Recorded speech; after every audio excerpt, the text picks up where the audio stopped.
Muy buenos días a todos, bienvenidos, mi nombre es Horacio Urteaga y el día de hoy vamos a continuar con nuestro estudio del libro de los Hechos. Hoy día vamos a entrar a un capítulo nuevo, el capítulo es el capítulo número 12, capítulo que nos va a presentar una dinámica ahora con Pedro. Lucas se va a enfocar ahora en una historia que es donde está involucrado el apóstol Pedro. Como vimos en la clase anterior, una de las cosas que Lucas nos narró en este libro es en cierto sentido el crecimiento de la iglesia en Antioquía. Cómo Bernabé va a Antioquía, cómo busca a Saulo para que sirva con él en Antioquía, y es en Antioquía donde se le llama cristianos a los discípulos de Jesús por primera vez. Y luego terminamos el capítulo leyendo la visita de un profeta que se llamaba Ágabo, y Ágabo anuncia una hambruna que va a llegar a la zona de Judea, y la iglesia de Antioquía se prepara para apoyar a la iglesia hermana en Jerusalén con víveres y envía a Bernabé y a Saulo a esa misión, apoyar a la iglesia en Jerusalén con alimentos, con víveres para ellos. Así que eso fue lo que vimos en la clase anterior. Hoy día, como les digo, vamos a enfocarnos en el apóstol Pedro nuevamente, ya no en Saulo, no en Bernabé, y vamos a ver qué es lo que sucede con él y con los que lo rodean. Así que acompáñenme a Hechos capítulo 12, vamos a ver el versículo 1 en adelante y la idea está en intentar leer todo el capítulo. A veces parece algo imposible para mí en 20 minutos, pero vamos a intentar. Vamos a leer qué es lo que Lucas nos cuenta en este momento. Hechos capítulo 12, versículo 1 nos dice lo siguiente. Por esos mismos días, el rey Herodes mandó a prender a algunos miembros de la iglesia para maltratarlos. A Jacobo, hermano de Juan, lo mató a filo de espada. Y al ver que esto agradó a los judíos, mandó a prender también a Pedro, en la fiesta de los panes sin levadura. Luego lo encarceló y lo entregó a 4 grupos de soldados para que lo vigilaran. Cada grupo estaba compuesto de 4 soldados y Herodes tenía la intención de presentarlo ante el pueblo después de la Pascua. Mientras que Pedro era bien vigilado en la cárcel, en la iglesia se oraba constantemente a Dios por él. Bueno, acá hay varias cosas importantes que debemos recargar. Ahora empieza la persecución, según Lucas, en este capítulo, ya no de parte de los líderes religiosos, ya no en cierto sentido divisiones internas, como la hubo en el capítulo 6, sino ahora viene un ataque externo, ya no de la élite religiosa, sino de la élite política. Ya no es una persecución religiosa, sino es una persecución civil. El gobierno está involucrado. Y el gobierno está involucrado bajo el mando de Herodes. Este Herodes no es el Herodes del tiempo cuando Jesús nació. Ese fue Herodes el Grande. Ni fue el Herodes cuando Jesús estuvo vivo. Ese es Herodes Antipas. Este Herodes es conocido como Herodes Agripa I. Herodes Agripa I. Herodes Agripa I empieza un ataque contra la iglesia y nos dice Lucas que una de las primeras personas que Herodes asesina es Jacobo, el hermano de Juan. Jacobo, el hermano de Juan, era uno de los 12 apóstoles. Así que podríamos decir que el primer apóstol de los 12 que murió fue Jacobo. Esto nos enseña que, bueno, la iglesia pasa por persecuciones, puede ser religiosas, puede ser civil, puede ser hasta internas, y que es algo que lo he experimentado desde el comienzo de la historia. Y eso es algo que constantemente voy repitiendo en el transcurso del libro de los Hechos, porque constantemente se repiten persecuciones. Una de las cosas que también podríamos ver aquí es que por más que era uno de los 12, eso no significa o no significaba que tuviera algún privilegio especial de protección. No necesariamente. Jacobo era uno de los 12, era uno de los 3 más cercanos a Jesús. Pedro, Jacobo y Juan eran los 3 más cercanos, en los cuales Jesús invirtió más, por así decirlo, y eso no le dio un estatus o una protección especial. Llegó el momento, según la voluntad de Dios, que Jacobo debía morir. Y murió bajo mando o bajo la orden de Herodes Agripa I. Como Herodes se da cuenta de que esto agrada a los judíos, recordemos que los judíos, sobre todo la élite religiosa, quería matar a los apóstoles y odiaba a los cristianos, también atrapa a Pedro y lo mete preso, pero lo mete preso aproximadamente cerca de la fiesta de los panes sin levadura. La fiesta de los panes sin levadura es la fiesta donde Jesús es crucificado, porque la fiesta de los panes sin levadura se celebraba junto a la Pascua. Así que Herodes está esperando que pase la Pascua para que al pasar la fiesta pueda asesinar también a Pedro. Así que Pedro en este momento está encarcelado y Herodes pone una guardia muy segura con respecto a Pedro. Pone 4 guardias de soldados y cada guardia tiene 4 soldados que custodian a Pedro. Alguien podría preguntarse, Horacio, pero ¿por qué tanta seguridad? Ni que Pedro tuviera fuerza o que la iglesia se hubiera levantado en armas y por eso Herodes tenía miedo.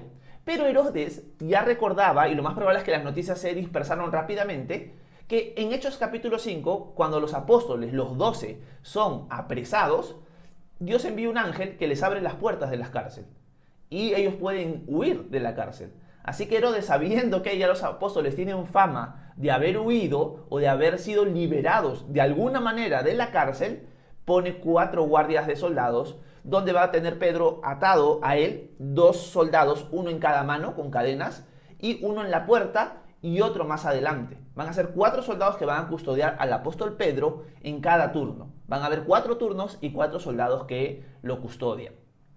Mientras eso está sucediendo, la iglesia, que está preocupada en cierto sentido, primero por la muerte de Jacobo y ahora por Pedro, que ahora está preso, empieza a orar fervientemente a Dios por él. Y esto es lo que vemos en el versículo 5. Miren lo que nos dice: mientras que Pedro era bien vigilado en la cárcel, en la iglesia se oraba constantemente a Dios por él.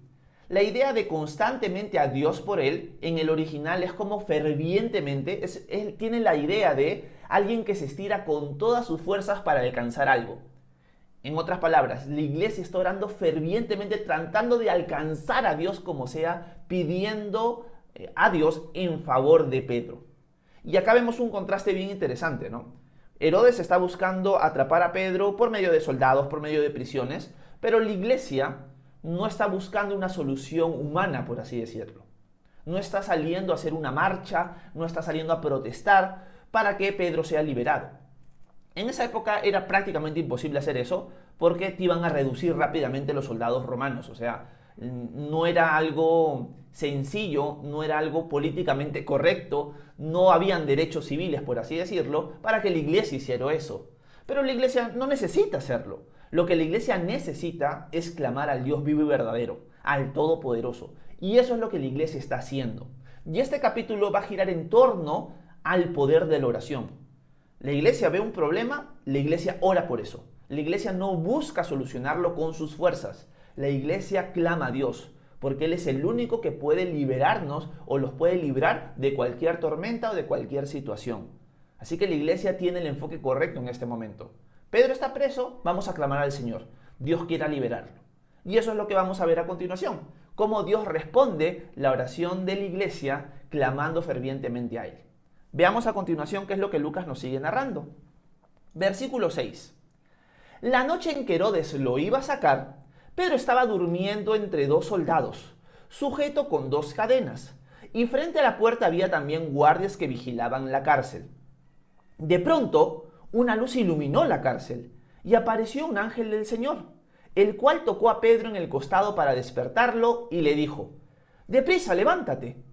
Y al instante las cadenas se le cayeron de las manos.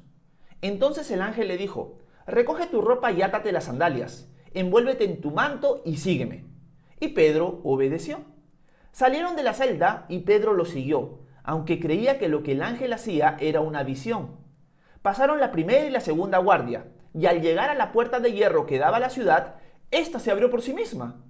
Una vez afuera, cruzaron una calle, y luego el ángel desapareció.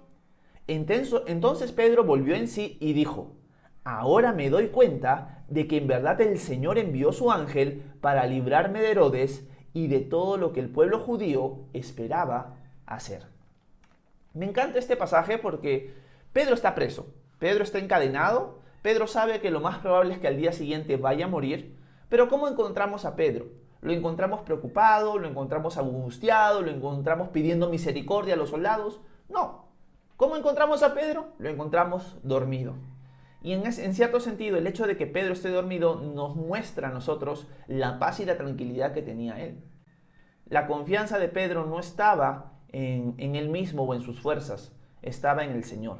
Él sabía, bueno, Jacobo falleció, Jacobo ha sido asesinado, Dios estaba en control. Yo he caminado con Jesús, he visto lo que Él ha hecho, yo lo he visto a Él resucitado, sé que Él tiene el control. He visto cómo han muerto Ananías y Zafira, he visto cómo el Señor está cuidando su iglesia. He visto los milagros que Él está haciendo a través de mí, a través de otros apóstoles y a través de otros discípulos. Por lo tanto, si es el momento de partir, tendré que partir. Y es más, podría decir Pedro, Jesús mismo me dijo de la manera en la cual yo iba a morir. Y eso nosotros lo vemos en Juan capítulo 21. Así que todas las circunstancias que están pasando en este momento me indican de que no es el momento en el cual yo vaya a morir. Jesús ya me dijo más o menos cómo va a ser. Por lo tanto, voy a descansar en Él, Él tiene el control. Así que voy a dormir plácidamente. Y eso es lo que sucede. Pedro está durmiendo plácidamente. Un ejemplo excelente para nosotros. Generalmente en las tormentas, en las situaciones difíciles, nosotros no tenemos esa calma. Personalmente puedo decir de que a través de varias tormentas he aprendido y estoy aprendiendo a dormir con calma, con tranquilidad, sabiendo el Señor está en control. Señor, te entrego mis cargas, voy a dormir y voy a descansar en paz. Y me levanto al día siguiente y obviamente cuando me levanto y me despierto vuelvo a clamar a eso. Quizás vienen nuevamente los pensamientos tormentosos, pero estoy aprendiendo a dormir en paz. Y es algo bien bonito que el Señor me ha enseñado personalmente a mí. Con eso no me estoy exaltando y con eso no estoy diciendo todas las tormentas las paso así, porque sería un hipócrita y les estaría mintiendo, pero sí he visto cómo el Señor a través de varias tormentas me ha ido enseñando, Horacio, aprende a dormir tranquilo, descansando en mí. Yo soy el que vela por ti en la noche. No tiene ningún provecho afanarse, así que descansa y duerme. Puedo decir que donde yo siento que estoy fallando mucho en mi descanso nocturno es a veces cuando tengo que tener alguna conversación con alguna persona de la iglesia para solucionar algún tema, para corregir algún otro, mi mente empieza a dar vuelta toda la noche en eso. Así que en esa área, por ejemplo, yo estoy débil, pero en otras he visto cómo el Señor me ha ido puliendo. Pedro en este momento está durmiendo de una manera que personalmente considero que yo no podría dormir, ¿no? Sabiendo que me van a matar el día siguiente y tener esa calma y esa tranquilidad sabiendo que el Señor es soberano y que si quiere voy a morir y si no, no. Es algo que no creo que todavía haya llegado a ese punto. Pero Pedro sí, y es un ejemplo para nosotros de que nuestra confianza debe estar puesta en Él, porque Él conoce el último día de nuestra vida y Él lo ha decidido. Por lo tanto, nosotros deberíamos saber, si vivo para el Señor vivo y si muero para el Señor muero. Él tiene mis días contados, así que mientras yo esté aquí en la tierra, lo voy a glorificar. Pero, mientras Pedro está dormido, ¿qué sucede? Dios responde las oraciones de la iglesia. Y aparece un ángel. Un ángel que toca a Pedro en el costado y lo despierta. Lo interesante es que los soldados aparentemente o están cegados, están dormidos, no se sabe qué ha pasado en este momento. Es algo sobrenatural.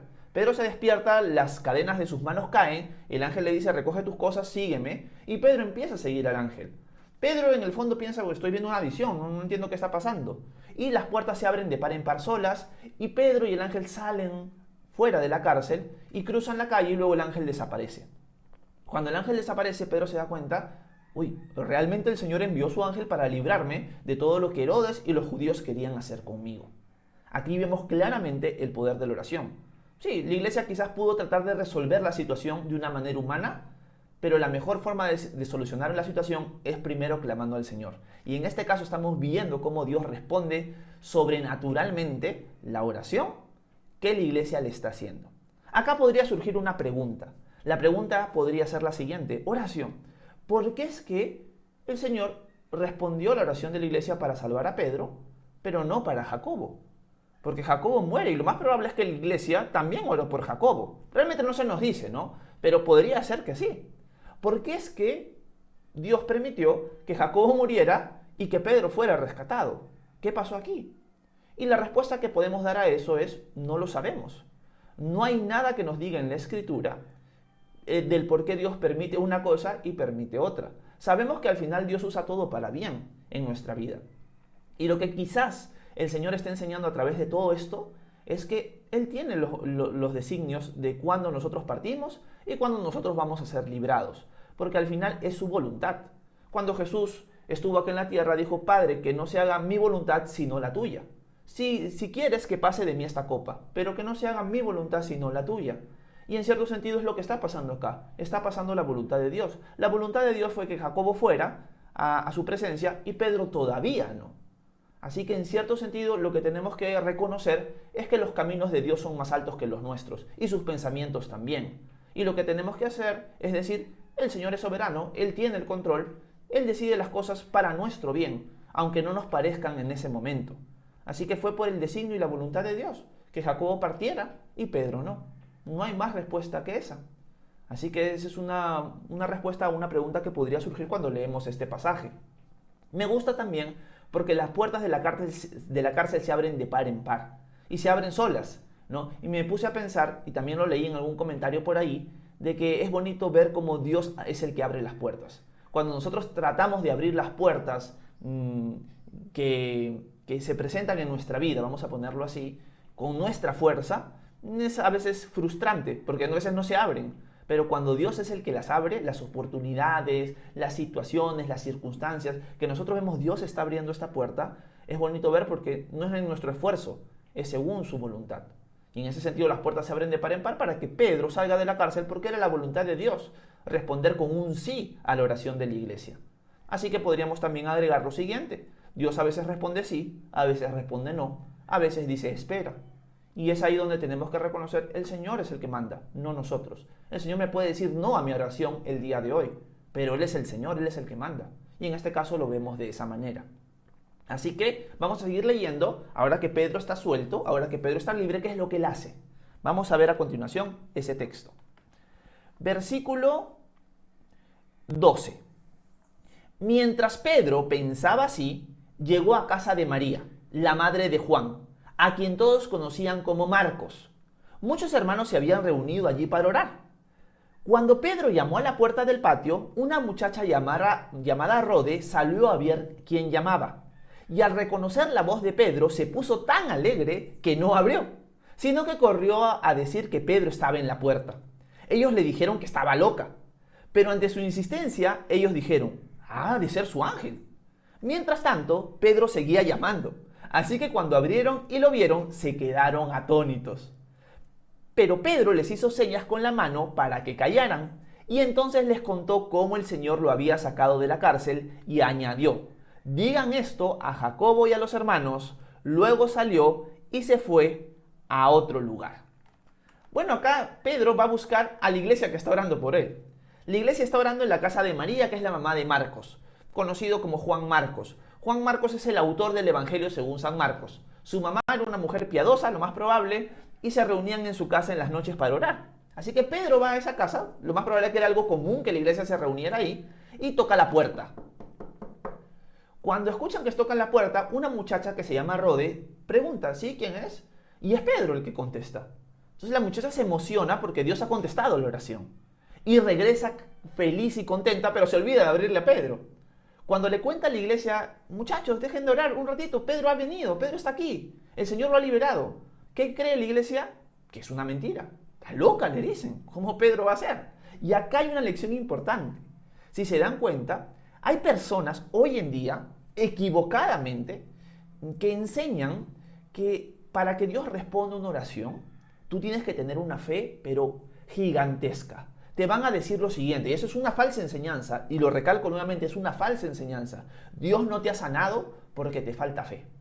Dios no te ha liberado de esa situación porque te falta fe. Por eso estás en esa situación. Si alguien dice eso, esa es una falsa enseñanza. Eso no es algo que está acorde a la palabra de Dios. ¿Por qué? Porque acá podemos ver algo bien interesante. La iglesia estaba clamando a Dios, pero no era la fe la que era grande, sino era Dios el que era grande. Vamos a decirlo con otras palabras. La oración que estaba siendo dirigida al Señor era una oración quizás sencilla, era una oración que quizás no tenía mucha fe, pero la oración iba dirigida a alguien, que es Dios en este caso, que Él sí es grande y que Él sí tiene poder para responder oraciones con mucha fe como con poca fe. ¿Cómo sabemos que esta iglesia no tiene mucha fe? Porque cuando Rode dice Pedro está libre, no le creen. O sea, ellos estaban orando, sí, por Pedro, pero en su mente dicen: bueno, pues está bien difícil que Pedro sea liberado. Si ha muerto Jacobo, lo más probable es que maten a Pedro, pero vamos a orar. Entonces, cuando Pedro realmente es liberado por la oración de la iglesia, ¿qué sucede? Rode cuenta y la iglesia no cree.